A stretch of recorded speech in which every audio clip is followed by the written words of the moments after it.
बिस्मिल्लाहिर्रहमानिर्रहीम। अस्सलाम वालेकुम।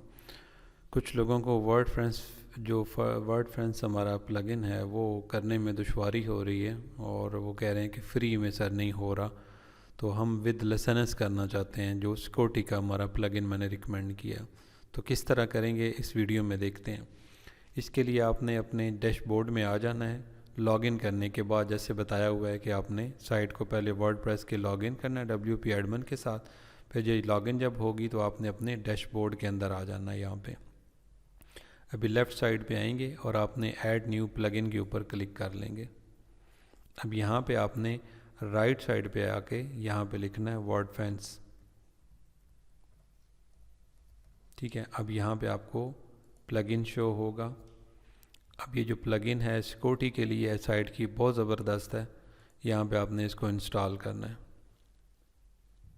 जब आप इसको इंस्टॉल करेंगे तो उसके बाद हर प्लगइन जो है वो एक्टिव करना पड़ता है, तो मैंने अभी इसको यहाँ से एक्टिव करना है। और जब इसको मैं यहाँ पे एक्टिव कर चुका हूँगा तो अब हमने यहाँ पे ये करना है गेट योर वर्डप्रेस लिसनर्स। तो यहाँ पे इंस्टॉल एंड एग्जिस्टिंग लिसनर्स अगर पहले कोई हो तो वो आप यूज़ कर सकते हैं, वरना यहाँ पे फर्स्ट टाइम आप आए हैं तो यहाँ से करेंगे आप क्लिक। अब यहाँ से आपने पहले वाला फ्री वाला लिसनर्स जो है ये पैकेज लेना है और ये वाला प्रेस नहीं करना बटन, ये वाला प्रो का फीचर है। तो आपने कहना है ठीक है मैं 30 डेज़ में थ्रेट लेना जो है ना वो तो पता चल जाए तो कोई इशू नहीं। अब यहाँ पे आपने अपना ईमेल आईडी डालना है। ईमेल आईडी आप यहाँ पे ये डाल दें, ठीक है। और यहाँ पे नीचे आई हैव रीड और ये कह रहा है कि आप सिक्योरिटी के हवाले से अलर्ट चाहते हैं ईमेल पे। हाँ जी मैं चाहता हूँ, तो यस पे करें और रजिस्टर कर लें। ये सेटिंग आपने याद रखनी है ध्यान से। अब यहाँ पे ये कह रहा है कि हमने एक ईमेल सेंड की है आपके ईमेल एड्रेस पे, तो वहाँ जाके उसको चेक करें। तो आपने यहाँ पे आपने यहाँ पे आगे तो जीमेल के अंदर लॉगिन करना है उस पे जिसके ऊपर ईमेल सेंड की गई है। तो अब यहाँ पे आपको जब ये वर्डप्रेस सिक्योरिटी का यहाँ पे ईमेल आईडी आई होगी तो यहाँ पे आपने इसको चेक कर लेना है। अब यहाँ पे इसने कहा हुआ है कि अगर आपने अपग्रेड करना है तो यहाँ से आपने इसके ऊपर क्लिक करना है, प्रीमियम के लिए कह रहा है, लेकिन आपने यहाँ पे आना है और यहाँ पे इंस्टॉल माई लिसनर्स ऑटोमेटिकली के ऊपर क्लिक करना है। अब जब आप यहाँ पे क्लिक करेंगे तो ये वाला आपको लिसनर्स दे रहा है नीचे मुकम्मल, और ये आपकी ईमेल आईडी है। इंस्टॉल लिसनर्स करना है। जब आप इंस्टॉल लिसनर्स करेंगे तो ये आपकी साइट के ऊपर ये वर्डप्रेस का इंस्टॉल हो जाएगा। अब आपने यहाँ से आना है डैशबोर्ड के अंदर। अब हमारे पास जो है इसका हो चुका है डैशबोर्ड पूरे का पूरा यहाँ पे सामने आ चुका है। अब इससे अगला जो मरला रहता है वो रहता है इसका सेटअप करने का, किस तरीके से आपने इसको अपने हिसाब से एडजस्ट करना है अपनी साइट की सिक्योरिटी के हवाले से। तो अब यहाँ पे ये आपका फ्री में इंस्टॉल हो गया। अभी इसको आपने यूटिलाइज़ किस तरह करना है, कस्टमाइज़ किस तरह करना है, कॉन्फ़िगर किस तरह करना है अपनी साइट के लिए कि ये अच्छे तरीके से वर्क करे। अब यहाँ पे एक ऑप्शन आ रहा है क्लिक हेयर टू कॉन्फ़िगर, ठीक है, यहाँ से भी कर सकते हैं। और यहाँ पे ऑप्शन आ रहा है कि आप इसको अनेबल कर दें कि जब भी इसकी अपडेट आए तो ये ख़ुद ब खुद अपडेट हो जाए। हाँ जी, इसको आपने यहाँ से येस कर देना है। अभी आप नीचे आएंगे तो लेफ़्ट साइड के ऊपर इसका पूरे का पूरा मेन्यू खुला हुआ है। यहाँ पे देखें डैशबोर्ड और यहाँ पे फायरवॉल। अब यहाँ पे डैशबोर्ड के अंदर आपको कुछ चीज़ें ऐसी दे रहा है कि जिसका यहाँ पे जैसे नोटिफिकेशन आया हुआ है, तो यहाँ पे एक नोटिफिकेशन है कि हमारी टर्म्स एंड सर्विसेज जो है ना वो न्यू UK IDTA का ये थोड़ी अपडेट हुई हैं, तो इसको आप देख लें। मैं क्रॉस कर रहा हूँ तो ये यहाँ पे ख़त्म हो जाएगी नोटिफिकेशन। अब यहाँ नीचे आएंगे आप लेफ़्ट साइड पे तो आपको फायरवॉल देगा। अब फायरवॉल अब इसका फर्स्ट जो आपको ऑप्शन मिलेगा इसको ये आपको टूर करवाएगा नेक्स्ट स्टेप बाय स्टेप। आप नया बंदा आराम से देख सकता है, कोई ऐसा मसला नहीं है कि उसे समझ ना आए। अब यहाँ पे अपग्रेड है, यहाँ पे मैनेज फायरवॉल है, ठीक है। हम यहाँ से सेटिंग नहीं करेंगे, यहाँ से मैं आपको सिर्फ दिखाऊंगा। अब यहाँ पे लेफ़्ट साइड पे नीचे आना है स्कैन में। अब यहाँ पे स्कैनर है, ये भी इसी तरह टूर करवाएगा। आप यहाँ से फर्स्ट टाइम आए तो देख सकते हैं। नया स्कैन करें आप ज़रूर बिल्कुल करें जब भी आपको परेशानी हो, लेकिन हम स्कैन को मैनेज भी कर सकते हैं, ठीक है, वो भी अभी हम करते हैं स्टेप बाय स्टेप। अगर यहाँ पे जो रिज़ल्ट आ रहे होंगे वो यहाँ पे शो होंगे, उनमें से जो डिलीट करना चाहें, रिपेयर करना चाहें, कोई चीज़ इग्नोर करना चाहेंगे, वहाँ पे ऑप्शन देगा, आप इग्नोर कर सकते हैं। अब टूल्स के सेक्शन में आएंगे लेफ़्ट साइड पे। अब टूल्स में भी यहाँ पे आपको लाइव ट्रैफिक जो है ना वो शो करता है ओवरऑल, ठीक है। ऑप्शंस वगैरह आपको देता है यहाँ पे, और आपको हुज लुकअप वगैरह यहाँ पे आइडिया देता है, ठीक है, कि आप जो है वो किसी का आईपी एड्रेस वगैरह का डोमेन नेम वहाँ पे देखना चाहें। इंपोर्ट एक्सपोर्ट ऑप्शन यहाँ पे आपको प्रोवाइड करता है, और डायग्नोसिस जो है यहाँ पे डायग्नोस्टिक्स आपको यहाँ पे प्रोवाइड करता है यहाँ पे। लेकिन हमने यहाँ से सिर्फ देखना है, आपको मैं सेटिंग अलग करवाता हूँ। लॉगिन सिक्योरिटी इसका बड़ा ज़बरदस्त एक फ़ीचर है, इसके थ्रू आप 2 फैक्टर ऑथेंटिकेशन भी इसका ऑन कर सकते हैं, बहुत ज़बरदस्त है। यहाँ पे आप यहाँ पे सेटिंग में आएंगे, ठीक है, इसको मैं यहाँ से डिसमिस कर रहा हूँ जो ऊपर आ रहा है, क्योंकि हमने भी अपने हिसाब से कॉन्फ़िगर करना। कौन कर सकता है 2 फैक्टर ऑथेंटिकेशन ऑन?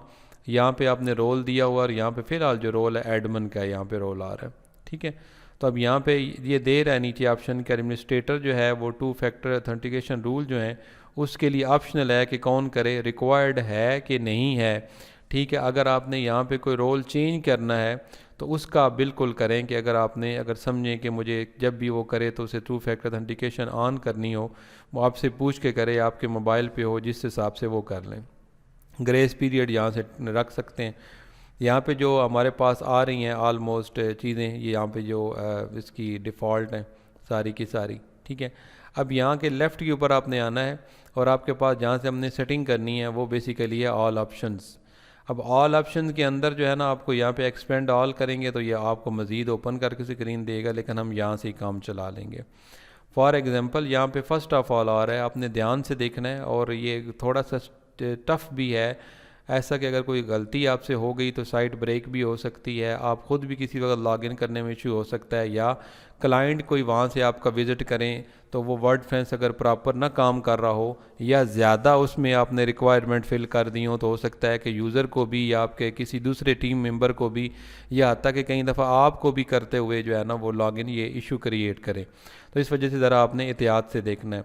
अब यहाँ पे वर्डफेंस लाइसेंस जो है ना वो आपने यहाँ पे जो भी हमने किया है अपडेट स्टार्ट में नया किया था ईमेल के थ्रू, जो यहाँ पे हमारा आया है वो हम यहाँ पे शो कर रहे हैं। अब यहाँ पे व्यू कस्टमाइजेशन, अब यहाँ पे आप करें तो ये जो कस्टमाइजेशन है इसमें आपको बता रहा है कि ऑल ऑप्शन आपने शो करने हैं, ठीक है, आपने ब्लॉकिंग शो करने हैं, लाइव ट्रैफिक शो करनी है, तो यहाँ से आप उनको शो कर सकते हैं, ठीक है। लेकिन यहाँ पे जो सेटिंग आ रही है ऑप्शन की ये ठीक है, डिफ़ॉल्ट सेटिंग। अब जनरल वर्डफेंस ऑप्शन जो हैं ये जो आपके इसके लिए आपको यहाँ पे दे रहा है कि update Wordfence automatically when a new version is release. ये हमने ऊपर जहाँ पे वो पहले नोटिफिकेशन आया हुआ था उसको हमने ऑन कर दिया, तो यहाँ पे ये ऑन हो गया, ठीक है। तो यहाँ पे ये बता रहा है कि इसकी हाउ डज़ वर्डफेंस गेट आईपीज़, तो ये वाला पहले वाला आपने ऑप्शन यहाँ पे रिकमेंडेड जो है इसको क्लिक रहने देना है। अब यहाँ पे दे रहा है look up visitor IP location via Wordfence servers, ठीक है, इसको आप लुकअप कर सकते हैं, इस हिसाब से ये यहाँ पे रहे।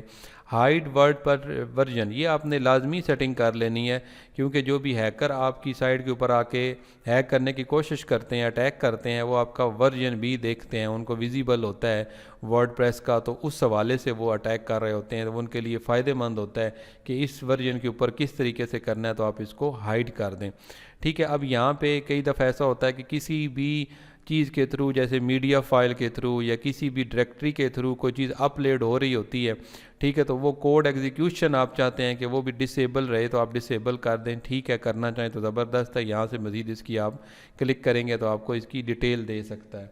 अब यहाँ पे नीचे आप आएंगे तो अब यहाँ पे कह रहा है pause live updates when window loses focus, ठीक है, ये ज़बरदस्त है, इसको यहाँ से आप कहने दें अपडेट इंटरवल इन 2 सेकंड यहाँ पे, ठीक है। अब बाकी यहाँ से आप जो है वो किसी किस्म की मज़ीद सेटिंग करने की ज़रूरत नहीं है, ठीक है। आप यहाँ पे ये ऑप्शन दे रहा है आपकी कि ये कह रहा है bypass the light speed note board check, ये जो लाइट स्पीड कैशे होता है उसको अगर आप बाईपास करना चाहें उसकी नोट बोर्ड को, तो यहाँ से आप जो है वो कर सकते हैं। लेकिन यहाँ पे कह रहा है कि delete word fans tables and data on deactivation, अगर आप चाहते हैं कि जब भी मैं इसको डीएक्टिवेट करूँ अपने को, यानी कि इसको डीएक्टिवेट कर दूँ, ये डिलीट कर दूँ अपने वर्ड फैंस की प्लगइन को, तो इसका डाटा भी सारे का सारा डिलीट हो जाए, तो यहाँ से यस करेंगे तो ऑटोमेटिकली जब आप डिलीट करेंगे तो डाटा भी इसका हो जाएगा, ठीक है। अब मैं इसको बंद कर रहा हूँ। अब यहाँ पे नेक्स्ट हमारे पास है डैशबोर्ड नोटिफिकेशन ऑप्शन। अब यहाँ पे ये दे रहा है कि आपको जो भी आपने करना है अपडेट नीडी प्लगइन थीम, जब भी आपके प्लगइन वगैरह अपडेट होंगे तो आपको आपकी ईमेल आईडी के ऊपर नोटिफिकेशन जाएगी इसकी। अब यहाँ पे नीचे आएँ, इसके अंदर बाकी अपग्रेड का है कि आपने स्कैन स्टेटस आपका आप करेंगे तो प्रीमियम के थ्रू आप चेक कर सकते हैं कि स्कैन स्टेटस जो है ना वो क्या था। ईमेल अलर्ट परफॉर्मेंस, यहाँ पे आपका आ रहा है कि email me when WordPress is automatically updated. Automatically update हो तो हमें इसका कोई ज़रूरत नहीं है कि हमें कोई ईमेल जाए, बाकी आप अपनी ज़रूरत के मुताबिक यहाँ नीचे देख लें, बहुत अच्छे हैं, लेकिन जस्ट फॉर अलर्ट है, इसमें ऐसी कोई सेटिंग नहीं है कि जिससे साइट के ऊपर इफेक्ट पड़े, ये सिर्फ आपके अलर्ट्स के हवाले से सेटिंग है। अब एक्टिविटी रिपोर्ट के अंदर आप आएंगे, यहाँ पे आपको जो है वो बता रहा है कि एक्टिविटी रिपोर्ट में अनेबल ईमेल समरी, कि एक दफ़ा आपको समरी देगा या आपके ईमेल आईडी के ऊपर कि इस वीक में जो प्रोग्रेस रही है इसकी वो क्या रही है। ठीक है, enable activity report visits on the WordPress dashboard, वहाँ पे डैशबोर्ड के ऊपर भी अगर आप देखना चाहते हैं तो कब करें, यहाँ से आप इसका देख सकते हैं कि एक मंथ में करें, एक वीक में करें, एक वीक के ऊपर, ठीक है, आप रिपोर्ट वहाँ पे देख सकते हैं। Firewall option, basic firewall option, यहाँ से आप इसको देखें। अब यहाँ पे जो सेटिंग आ रही है इस जगह पे वो दे रहा है कि सबसे पहले जो वेब एप्लीकेशन फायरवॉल स्टेटस है इसको आप यहाँ पे करेंगे तो लर्निंग मोड आप इसको क्लिक करेंगे तो यहाँ पे आपको बताएगा कि अगर आपने डिसेबल करना है इसको या आपने अनेबल एंड प्रोटेक्टिंग स्टार्ट करनी है तो अभी से कर सकते हैं, नो टेंशन। लेकिन स्टार्ट में सीखने के लिए कह रहे हैं नए बंदे के लिए कि वो लर्निंग मोड तक रहे। अब लर्निंग मोड इसका जो है ना वो इस मंथ की आज 24 है और अगले मंथ की जो है ना वो 12 मंथ है, तो यकम से कह रहा है कि ऑटोमेटिकली अनेबल हो जाएगी। इसको इस तरह भी रहने दें, कोई मसला नहीं है। स्टार्ट में नया नया प्लगइन होता है, आपको हो सकता है कोई इशू हो, खुसूसन बिल्कुल बिगनर को तो कोई इशू नहीं है, इसको यहाँ पे इस तरीके से सेटिंग रहने दें।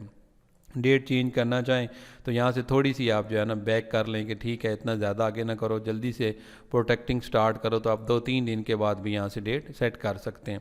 ऑप्टिमाइज़ द वर्डफेंस फायरवॉल, अगर इसको ऑप्टिमाइज़ करना चाहें तो यहाँ पे आपने इसको ऑप्टिमाइज़ कर सकते हैं। ठीक है, इसके लिए आपको पहले इन दोनों को डाउनलोड करना होगा और कंटिन्यू करना होगा, लेकिन अभी हमें फ़िलहाल इसकी यहाँ पे ज़रूरत नहीं है। अब यहाँ से इसको जो है वो ये इसको बंद कर लेते हैं। अब यहाँ पे नीचे आए तो एडवांस फायरवॉल ऑप्शन दे रहा है। एडवांस के अंदर भी आपने यहाँ पे देखना है कि delay IP and country blocking until after WordPress and plugin has loaded. ठीक है, ये उस वक़्त करेगा, उसको ऑन करेगा यहाँ पे ब्लॉक जब आपकी प्लगइन वगैरह लोड हो चुके होंगे, तो डिले करेगा थोड़ा सा उसको आईपी को कंट्री करने के लिए। तो हम तो ऐसा नहीं चाहते ना कि हमारा जो है वो साइट पूरी लोड हो, प्लगइन हो, एक बंदा अगर डिस्टर्ब कर रहा है तो उस वक़्त ये उस आईपी को ब्लॉक करे, तो इससे बेहतर है इसको यहाँ पे आप छोड़ दें। अलाउ लिस्ट सर्विसेज, यहाँ पे ये बैक एंड पे ऑटोमेटिकली इन चीज़ों को ये स्कैन कर रहा होता है, देख रहा होता है। तो ये हमने ऑलरेडी जो डिफ़ॉल्ट के ऊपर सारी सेटिंग दी गई हैं, इन फेसबुक को सबको आप यहाँ पे जो है ना ऑटोमेटिक रहने दें। अब यहाँ पे नीचे आएँ, यहाँ पे आपको वाइट लिस्ट के अंदर जो है ना ये पूरे का पूरा यहाँ पे चीज़ें इसने जो डिफ़ॉल्ट में शो की हुई हैं अपने हवाले से, कैटेगरी इनकी क्या है, डिस्क्रिप्शन इनकी क्या है, यहाँ पे इसने अपने रूल्स रेगुलेशन यहाँ पे एडजस्ट किए हुए हैं जो डिफ़ॉल्ट में यहाँ पे ठीक है। अब आगे हम चलते हैं तो यहाँ पे आपको ब्रूट फोर्स प्रोटेक्शन देता है। यहाँ पे आपको ये बताता है कि आपने इसको ऑन करना है या ऑफ़ करना है। ऑफ़ पे करेंगे तो ऑफ़ हो जाएगा, ऑन करना है क्योंकि इम्पोर्टेंट है, क्योंकि कोई भी ब्रूट फोर्स हमें प्रोटेक्शन के लिए होता है कि हमें कोई जानबूझ के इस तरह का लॉगिन करता है, कोई हमारी साइट के ऊपर इस तरह के अटैक करता है, तो उसके लिए अब ये कह रहा है कि lock out after how many login failure. ये वेरी इंपॉर्टेंट सेटिंग आपके लिए कि कितनी आप जो है ना अगला बंदा अगर गलत यहाँ पे आपकी साइट के ऊपर लॉगिन करता है तो वो लॉक हो जाए। तो आप इसको कोशिश करें कि इतना ज़्यादा 20 तक ना जाने दें, आप बिल्कुल स्टार्ट में इसको रख लें। मतलब मैं रिकमेंड करूँगा कि अगर आप बहुत ज़्यादा स्टिक हैं तो इसको 3 पे कर लें, वरना आप इसको जो है ना वो 4 या 5 के ऊपर भी रख सकते हैं। ठीक है, इसके बाद आप यहाँ पे नीचे आए, अब यहाँ पे कहता है lock out after how many forgot password attempt. अगर गलत कोई यहाँ पे कर रहा है, पासवर्ड लगा रहा है, उसे पासवर्ड याद नहीं है, तो इसको भी आप सेम रखें तो ज़्यादा बेहतर है, क्योंकि आपको तो पता होता है ना 3 ही काफ़ी होते हैं, हम तो ज़्यादा दे रहे हैं। Count failure over what time period, कितने टाइम के बाद दोबारा बंदा यहाँ पे कर सकता है, या amount of time of user is blocked out. ठीक है, तो ये दोनों सेटिंग मिलती जुलती हैं, तो इनको भी आप 4 घंटों के बाद अगर रखेंगे तो दोबारा अटैम्प्ट कर सकते हैं। वो आप भी हो सकते हैं, आपसे भी मिस्टेक कोई हो सकती है, तो दोबारा अगर आप करना चाहें तो ये आपके ऊपर डिपेंड करता है इन दोनों की सेटिंग आप किस तरह करते हैं। अगर बढ़ाना चाहें तो यहाँ से आप इनको ऊपर आवर्स भी ले जा सकते हैं। अगर आप समझें कि जानबूझ के भी यूज़र जो है ना वो करते हैं या आपको आ रहे हैं इश्यूज़, तो आप यहाँ से इसको चेंज कर दें। दोनों का count failure over what time period, ठीक है, फेलियर कितने टाइम के अंदर अंदर जो है ना ये सूटेबल होंगे, तो इन दोनों की सेटिंग आप कर सकते हैं। अब यहाँ पे नीचे आएँ तो कहता है prevent the use of password leaked in data breach. तो यहाँ पे आप फॉर एडमिन ओनली, एडमिन को यहाँ पे ना आप ये चीज़ें प्रोवाइड कर सकते हैं। उसके लिए जितनी भी यहाँ पे डिफ़ॉल्ट सेटिंग है ये फिट है, बाकी इतने भी इसमें आपको ज़्यादा जाने की ज़रूरत नहीं है। यहाँ पे कहता है रेट लिमिटिंग, ठीक है। अब यहाँ पे क्या रेट लिमिटिंग है, ये इसकी अपनी है कि आपका how should we treat Google crawler, crawler के रिलेटेड है ये सारी की सारी, कि उनके साथ किस तरह ट्रीट करना है। तो यहाँ पे ये जो सेटिंग इसकी हुई है कि verified Google crawlers will not be rate limited, जितने भी क्रॉलर वेरीफाइड ऑलरेडी हैं उनको आपने यहाँ पे जो है ना किसी किस्म की लिमिट नहीं लगानी, वो यहाँ पे सही रहेगी। और बाकी भी जितनी उनकी लिमिटेड है, कितने लोग पेज व्यू कर सकते हैं, कितना क्रॉलर जो है ना वो यहाँ पे if the crawler page is not found exceed, कितना मतलब जो है ना कितने लेवल तक ये जा सकते हैं, सारे क्रॉलर और ह्यूमन वगैरह की कितनी लेवल पे जा सकती हैं। तो यहाँ पे आपने अनलिमिटेड करना है। अगर चेंज करना चाहें तो आप इनको यहाँ पे चेंज कर सकते हैं, लेकिन ये आपके लिए प्रॉब्लम होगी। और न्यू बंदा तो बिल्कुल इसको हाथ भी ना लगाए। How long is an IP address blocked when it breaks a rule, कितने टाइम के बाद IP एड्रेस जो है ना वो लॉक होगा, तो 5 मिनट के बाद। अगर कोई जानबूझ के गलत अटैम्प्ट कर रहा है तो 5 मिनट के बाद वो यहाँ पे लॉक हो जाएगा। अब यहाँ पे अलाउ लिस्ट URLs हैं, ठीक है। अगर आप किसी को यहाँ पे URLs को अलाउ करना चाहते हैं कि जो इसके ऊपर हो सकते हैं या वो एक्शन परफॉर्म कर सकते हैं, तो यहाँ से आप इन्हें कर दें, वरना इसकी ज़रूरत नहीं पड़ेगी आपको as a beginner. Advance country blocking option, यहाँ पे आपको कंट्री ब्लॉकेज के लिए ऑप्शन मिलता है, लेकिन ये सिर्फ अपग्रेड में होगा, जो इसका प्रो वर्जन है। अगर आप चाहते हैं कि कोई कंट्री ही में मेरी साइट ओपन ना हो तो वहाँ पे इसे ब्लॉक किया जा सकता है। स्कैन ऑप्शन, स्कैन ऑप्शन के अंदर आपने इसको अनेबल रखना है और आपने वर्ड फेंस को ही कहना है कि अपने हिसाब से इसको स्कैन करें, ठीक है, जब वो मेरी साइट को स्कैन करना चाहे। बाकी मैनुअली अगर आपने कोई स्कैनर लगाना है तो फिर आप इससे कर सकते हैं, इसको यहाँ से आपको प्रीमियम फीचर ले सकते हैं इसका। अब बेसिक स्कैन टाइप ऑप्शन यहाँ पे स्टैंडर्ड पे रखें। अगर हाईली कर लेंगे या कस्टम स्कैन करेंगे या लिमिटेड करेंगे तो बहुत कम हो जाएगा, स्टैंडर्ड ठीक रहेगा। क्योंकि यहाँ पे अगर आप करेंगे टिक और आगे जाएंगे सेव कर देंगे तो फिर ये आपका बहुत ज़्यादा स्टिकली करेगा इसको स्कैन। तो उसमें आपकी साइट अगर हैवी लेवल पे है या आपकी साइट इस तरह की है कि सेंसिटिव है उसके अंदर चीज़ें, तो वो ब्रेक भी हो सकती है और उस लेवल पे आपको सिक्योरिटी फिर इसकी देखनी पड़ेगी। जनरल ऑप्शन के अंदर सारे के सारे प्रीमियम ऑप्शन हैं। कुछ यहाँ पे ये आपको फिर दे रहा है चीज़ें, यहाँ पे फॉर एग्जांपल के कुछ चीज़ें इसने यहाँ पे, ये बेसिकली इसमें जितना भी है सारा स्कैन के रिलेटेड है ना, तो इसमें स्कैनिंग है कि आप कौन सी चीज़ स्कैन करवाना चाहते हैं, कौन सी। For example scan theme file against, ये अगर आप करवाना चाहें तब भी करवा सकते हैं, ठीक है। और अगर आपकी कोई अपनी यहाँ पे है जैसे scan plugin file against versions of changes, तो यहाँ पे आप इसको अपने हिसाब से मैनेज कर सकते हैं। इसके अलावा अगर आपकी वर्डप्रेस के अंदर कोई इंस्टॉलेशन है, उन फाइल को भी आप स्कैन करवाना चाहते हैं, इससे हट के भी उनको भी कर सकते हैं। और आप स्कैन इमेजेस भी कर सकते हैं। इमेजेस तो वैसे होते हैं, लेकिन बाइनरी वगैरह या अदर फाइल जो इसके रिलेटेड होती हैं, जो एग्जीक्यूटेबल होती हैं, उनको भी यहाँ पे स्कैन करवाना चाहें तो आप कर सकते हैं। ये आपको अच्छे तरीके से इस पर स्कैन करके देगा जब भी आपको रिपोर्ट देगा। तो परफॉर्मेंस ऑप्शन, ये जो ऑप्शन है ये बेसिकली उस वजह से है कि अगर आपकी जो सर्वर है बैक एंड पे वो जो आपका है परफॉर्मेंस उसकी स्लो है, तो आप इसे यूज़ कर सकते हैं। Use low resource scanning reduce server load bye lengthening the scan duration, ठीक है। इसको आप यहाँ पे अगर कर सकते हैं तो कर लें। अगर सर्वर आपका अच्छा है, साइट की स्पीड अच्छी है, तो फिर परफॉर्मेंस के ऑप्शन को यूज़ करने की कोई ज़रूरत नहीं है। एडवांस्ड स्कैन ऑप्शन, अब यहाँ के ऊपर आपको एडवांस देता है कि use only IPv4 to start scan, ठीक है, इसकी हमें ज़रूरत नहीं है। अब यहाँ पे नीचे लाइव ट्रैफिक ऑप्शन देता है आपको, ठीक है। अब यहाँ पे सिक्योरिटी ओनली और ऑल ट्रैफिक, यहाँ पे जो आपने सेट किया हुआ ये डिफ़ॉल्ट के तौर पे सेटिंग इसकी ज़बरदस्त है। इंपोर्ट एक्सपोर्ट ऑप्शन, अगर आप इसका डाटा जो है यहाँ से इंपोर्ट करना चाहें तो यहाँ से एक्सपोर्ट करना चाहें तो कर सकते हैं। Login security option, login security option available on the login security option page, ठीक है। यहाँ पे क्लिक करेंगे तो ये आपको उस पेज पे ले जाएगा। तो इसके अंदर वो फीचर भी होता है कि जिसके थ्रू आप अपना ये वाली जो दूसरी होती है लॉगिन सिक्योरिटी, इसका ये WP एडमिन वगैरह भी आप यहाँ से चेंज कर सकते हैं। मतलब यहाँ पे आप कोई भी दूसरा जो है वो यहाँ पे अपना कोड वर्ड लगा सकते हैं, क्योंकि हैकर से बचने के लिए ये भी होता है, एक लॉगिनाइज़र भी होता है और इस तरह कुछ और प्लगइन के अंदर भी होता है कि जिसमें आप ये अपना जो लॉगिन का आपका मेन URL है इसको भी आप चेंज कर सकते हैं, लेकिन इसके अंदर भी होता है। तो यहाँ से मैं सेव चेंजेस कर रहा हूँ। अभी यहाँ पे ये सेव चेंज कर लेता। अगर आपके माइंड में हो कि लॉगिन सिक्योरिटी ऑल ऑप्शन भी देखना है तो इसके ऊपर भी हम चले जाते हैं। अब यहाँ पे वही सिक्योरिटी के अंदर 2 फैक्टर ऑथेंटिकेशन भी आ जाता है और इसके अंदर ही आपको कैप्चा का भी ऑप्शन मिलता है कि आप अगर किसी ने भी आपके ऊपर लॉगिन करना हो तो उसे कैप्चा भी देखना पड़े तो वो भी आप यहाँ से कर सकते हैं पूरे का पूरा, और इस तरीके से आप इसकी मुकम्मल सेटअप कर सकते हैं। तो आज की वीडियो में हमने ये देखा कि किस तरीके से आप वर्डफेंस सिक्योरिटी प्लगइन जो है उसको अभी रिसेंटली किस तरीके से फ्री में अपने पास इंस्टॉल करके उसका लाइसेंस क्रिएट करके यूज़ कर सकते हैं, और इसके बाद आप मुकम्मल किसको कस्टमाइज़ अपनी साइट के हवाले से किस तरह कर सकते हैं। आई होप सो कि आपको वीडियो पसंद आई होगी। डिजिटल मार्केटिंग उर्दू चैनल को सब्सक्राइब कीजिएगा, वीडियो को लाइक और शेयर उनसे ज़रूर कीजिएगा जो पे नहीं कर सकते, क्योंकि पेड कोर्स हम यहाँ पे लेके चल रहे हैं अपने ब्लॉगिंग के और बाकी जितने हैं। जज़ाकल्लाह, अपना ख्याल रखिएगा। अल्लाह हाफिज़।